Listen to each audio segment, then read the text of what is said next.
Fáibháin is tógtha tíir seo ná go bhfuil sé cinálín Dakar ar thu siúd a haithníonn an Gaeilge lo, cruinál suas lena gcuid Gaeilge, agus tógtha go dtugann teach na Gaeilge deis do chuoine sin dhéanamh. Rud a chuaigh go mór a bhaimirim ná na scileanna cineireachta ar amhlaidh mé.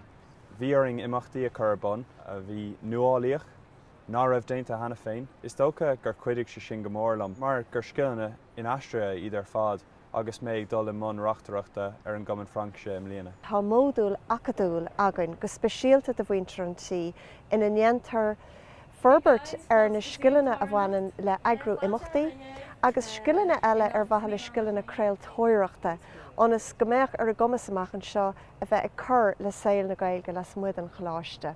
Agus is módúil é sinna agrítar i gcóir le gailchultúir teoranta agus le scoil na Gaeilge an léon cheiltig agus bhéile des UCD. Ceannas an rudí is fearr faoin dach ná go mbíonn daoine ó gach réimse éagsúil den staidéir an seo sa choláiste.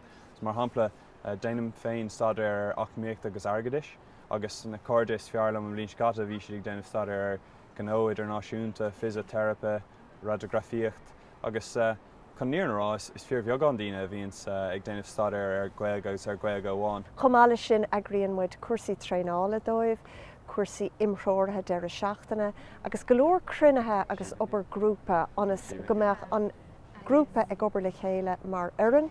Anois tá taith na Gaeilge an Ollscoil Glasgow, agus bíonn mo héin agus mo chomhlachaí if go Gaeilge na hOllscoile sin ag obair le go mbeadh an dá mionntanga seo ar chomhchéim agus ag obair a slámh i chéile.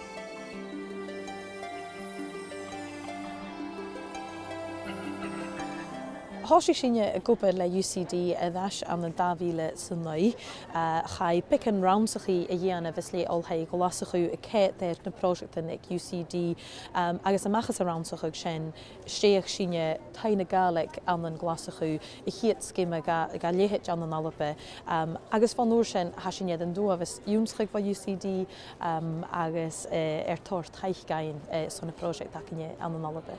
Svír helm a bhí feichcinn dé choidir a sochsahat min chana nachge, sa mis menach go bhfuil a tórst tór taichcionne a bhí in an rut na a hasinne dul gachi a galpa.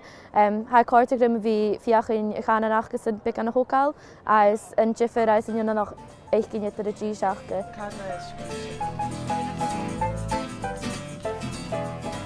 Cáilteachtaí teach na Gaeilge hasinne bríon Gaeilge sa flat fatansúil, agus chuteach hasin chur tachirtusan ar steach an olthaid ar san cádam thuirsteach in Gaeilge chhlachgaigh, agus bísin chuteach a bhrásnach Gaeilge ar fiag an olthaid.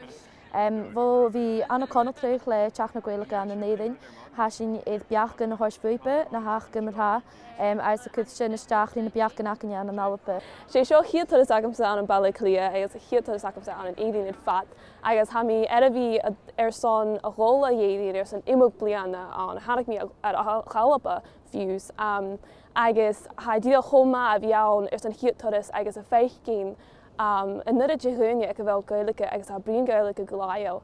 Go háit an duine hanan teach na Gaeilge ha go máfáilseach bhfuil chuirsnach uamhsa chin láte da. Tá úla cho mistachal mhéin an chana nachga. Is dé gaibh tíile go glasachu chaneal cheú sa bí nachil barach spiúnach achge ar son chanan, ar son tachirta san asúre agus ar son immerstan i gas díanamh i a champas acinne. Sin a rutas luachfar chanin a hatíana amach as a cóobrach seo. Agus ha sin feichcin sin choláteid na híle sabta glasachu.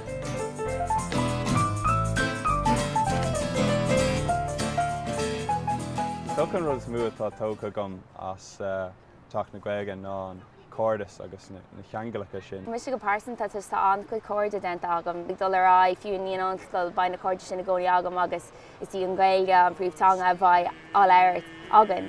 So tá sin go hálann is bheith an mai an Gaeilge i gcónaí páirteach dem a héal maiall ar teach na Gaeilge.